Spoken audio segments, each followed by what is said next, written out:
yung experience, ano yung mga nakita ninyo, ano yung naging experience niyo doon sa ilalim ng tubig at based sa inyong data, ano ba talaga kalalim yung part na yon doon sa may kung saan sinasabing parang lilo-lilo, no? Ano kalalim yun, sir? So sa sa land point po ng sinimulan ng victim doon, sir, kung saan na may video po tayo doon. Mm. Yung lalim po noon, sir, ay bali yung unang dive namin ay 5.6. Ngayon, nung bumalik kami, 6.5 na siya. Kumbaga, tumaas yung tubig ngayon. Yun lang po yung lalim niya. 6.5 meters po yung bilang natin. Yun po. Pero hanggang sa ilalim, Meters po. ano kalalim? Bali, yung yung yung yung meter po natin na ganito po. Yung meter po natin. Pag dipa naman siya, yun yun, maaari siguro mga 4 na dipasa yung lalim niya. So, ikabalin natin sa meter, ano siya, 3.5 meters po. Yun po, sir. Yung pinakamalalim niya.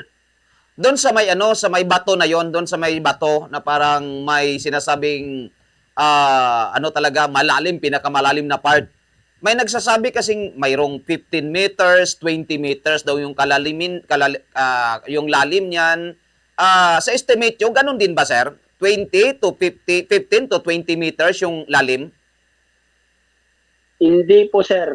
Bali kung magbibis muna tayo sa meters. So, based doon sa kuha ng computer, conservative na computer natin, kung saan ay meron po kaming dala-dala, ang record po niya is 6.5 meters. So, equivalent po natin yan sa feet. So, times 3. So, mga 15 to 16 feet po siya. Po. Tama naman pala, mga 16 feet, ganon. Opo. Opo, sir. Mga 16 so, feet. yung bilang kasi natin, opo, sir. Oo. Sige, tama naman pala si mga 16 feet. So, sa pagsisidyo, sir, doon, naabot nyo ba hanggang ilalim itong, ano na ito, sinasabing pinakailalim nitong, nitong ilog na ito? Opo, sir. Anyway, meron po tayong mga footage na ebidensya. Yun nga, yung start po kami binalikan po natin yan. And then, nilagyan ko po yan ng KP. So, ibig sabihin na kasi yung para hindi mahinto na yung mga bla bla bla dyan na ganito ganyan, ganyan kasi marami na kasing mga pumapasok na kumbaga naguguluhan na rin yung pamilya na ganyan. Kaya yun sa operation namin nung bumalik kami dyan, kami ni Sir Cedric, tingnan na po namin ng KP. So, land point po. Every 3 meters doon sa start ng LP, sa land point, and then from LP to KP ay yung ano niya, interval po niya is 3 meters every KP. So doon sa unang ginawa namin,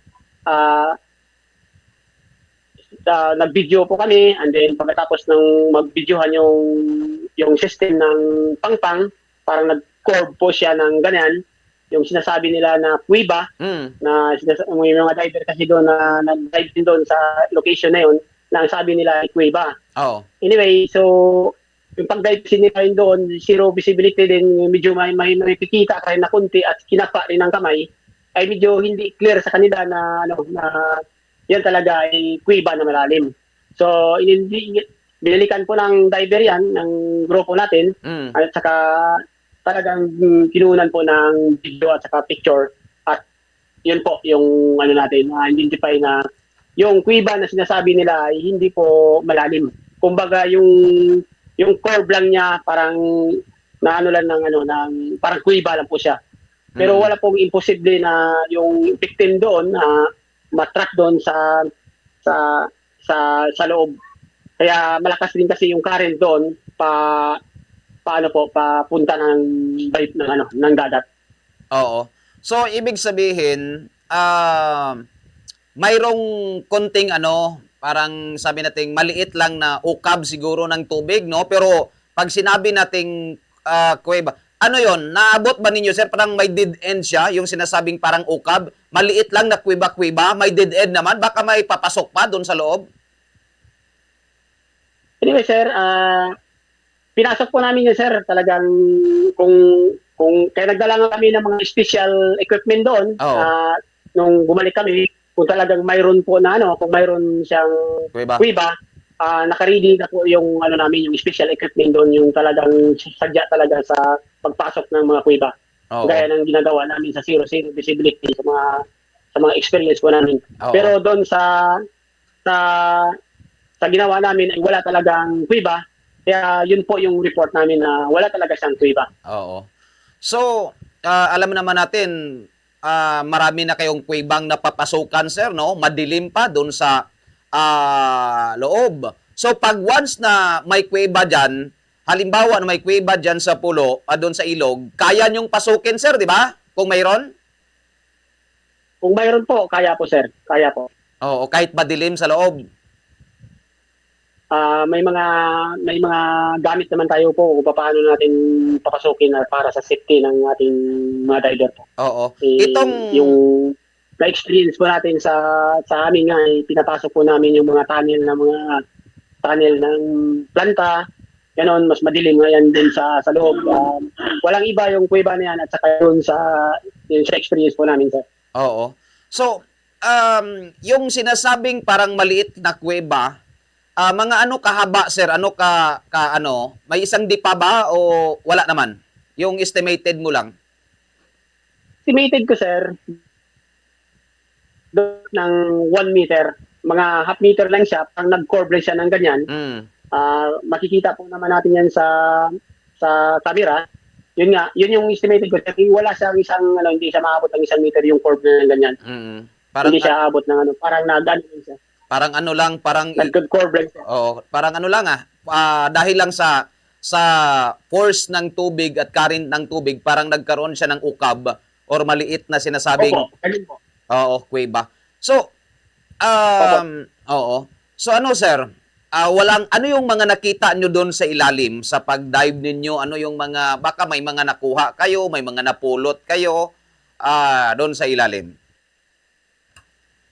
Anyway, sir, yun nga yung ano namin, yung isa na baka may makukuha kaming, kasi based doon sa interview namin sa nanay kung ano yung suot niya, Mm-mm. baka sumabit ko kaya may damit or kaya yung anong bagay na suot ng bata. Mm-mm. Yun po yung subject talaga namin na kahit paano mayroon tayong ebidensya. So sa makatuwid talaga, sir, wala po tayong nakikita talaga na kahit anong ebidensya doon na ano. Maari po na dumaan po yung biktima doon simula sa paglunod niya, pero the time ay wala kasi siyang masabitan. Talagang malakas din yung current, ay talagang dire-diretso po yung ano niya, yung sumabay na po siya sa agos. Pero kung may posibilidad po na may kuweba yung area na yan, ibig sabihin, may tagos po siya, pwede pong mangyari yon. Kung may tagusan siya. Pag tagos siya, automatic mag-trap siya doon. Kasi alam mo naman, yung ilog yan, pwedeng kahoy muna bago siya para ma-track siya doon sa loob. Yun yung mga unang step ng grupo. Kung talagang binusisi po namin yung kabilaan, ay talagang wala po, sir. Oo. Wala po talagang ganun na sinasabi nilang kuweba. Mm-mm.